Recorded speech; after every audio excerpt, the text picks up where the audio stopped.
الفوائد العظيمة لشيء عظيم في فوائده اللي هو الزنجبيل. الزنجبيل فوائده لا تعد ولا تحصى. أول شيء إنه مفيد لصحة القلب وصحة الشرايين، وبيمنع الكوليسترول وبيحارب الكوليسترول. شوفوا هذه النبتة العظيمة اللي كلكم بتسمعوا في الزنجبيل. وأنا من كتبي كنت بدي أكتب كتاب عن الزنجبيل وفوائد الزنجبيل، كتاب عن خصائصه وفوائده ومحاذيره، وكنت بدي أسميه علاج العليل بالزنجبيل. لكن الزنجبيل له خصائص جدا عظيمة لتخفيض مستوى الكوليسترول الضار. إذا حتى بهذا الفصل، بفصل الشتاء، الزنجبيل مفيد جدا لمشاكل الإنفلونزا والرشح ومشاكل الصدر وآلام الصدر، وأيضا لتوسيع القصبات الهوائية وبيخرج البلغم.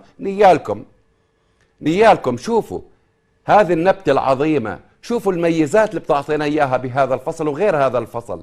لكن الفوائد العظيمة إذا هو وقاية من الأمراض الخبيثة الزنجبيل، وعلاج العليل فعلا بالزنجبيل. والزنجبيل من خصائصه انه مفيد جدا ومنشط لسائر البدن، وبسخن البدن خصوصا بفصل الشتاء. لكن يمنع عن مرضى الضغط الصاعد لانه بصعد الضغط.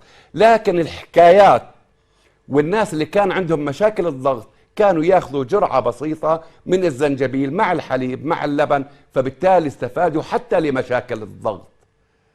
لكن نشوف الخصائص الطبيعة في هذه النبتة الطبيعية. احنا فقط بنستخدم الزنجبيل مع التوابل، لكن نشوف خصائصه لأبداننا اللي بتعطينا الكثير من الحلول لمشاكلنا. إذا الزنجبيل بخلصنا من مشاكل الصداع، مثل القرفة اللي هي الدارسين، احنا بنوصفها في فصل الشتاء انها هي دفاية طبيعية لأبداننا، لتثليج الأصابع، تثليج أصابع القدمين. في هذا الفصل أيضا الزنجبيل بيعمل نفس عمل الدارسين اللي هي القرفة، عيدان القرفة أو بودرة القرفة مع الحليب أو مع اللبن أو بالطريقة اللي احنا بنستفيد منها.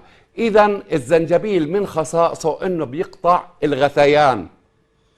فوائده فوائد عظيمة حتى للي عندهم الدوخة والدوار، الفوائد العظيمة. أيضا الزنجبيل منشط للدورة الدموية، ومن فوائده انه بوصل الدورة الدموية لسائر الجسم. إذا حتى للصداع النصفي وآلام الرأس بخلصنا منها بعون الله سبحانه وتعالى. شوفوا هالخصائص العظيمة، كلكم بتعرفوا الزنجبيل، لكن الكثير ما توسع بفوائده العظيمة لأبداننا. إذا ذكرنا أنه بوسع القصبات الهوائية، بخرج البلغم، إذا مفيد جدا حتى للسعال مع العسل. ما رأيكم أو إيش رأيكم بالأردني لما نحكي الزنجبيل مع العسل للرجال؟ مقوي منشط للرجال وبخلصنا من الكثير من المشاكل، الربو، السعال، ومن حدة السعال. الفوائد العظيمة. إذا حتى مقوي للرجال والنساء، مقوي للرجال والنساء. أيضا ضد الشيخوخة تناول الزنجبيل. وكانوا أجدادكم فعلا زمان ما يكون ببيوتهم إلا الزنجبيل موجود، لا يمكن البيت ما يكون فيه زنجبيل، فبالتالي كانوا يستفيدوا من خصائصه بإذن الله سبحانه وتعالى. إذا حتى من الوصفات الرائعة لتناول الزنجبيل حتى لبحة الصوت ومشاكل القصبات، وأيضا الأوتار وأوتار الصوت اللي فيها الكثير من المشاكل.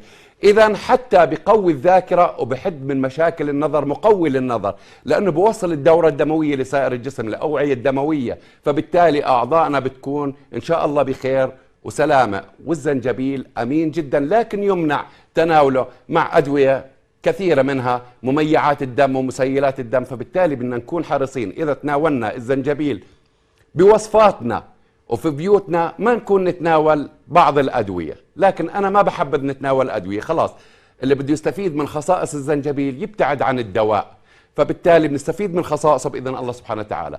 الزنجبيل بحد من مشاكل التوتر والأرق والاكتئاب، سبحان الله، في هذه النبتة اللي فعلا استخدموها أجدادنا واستفادوا من خصائصها العظيمة.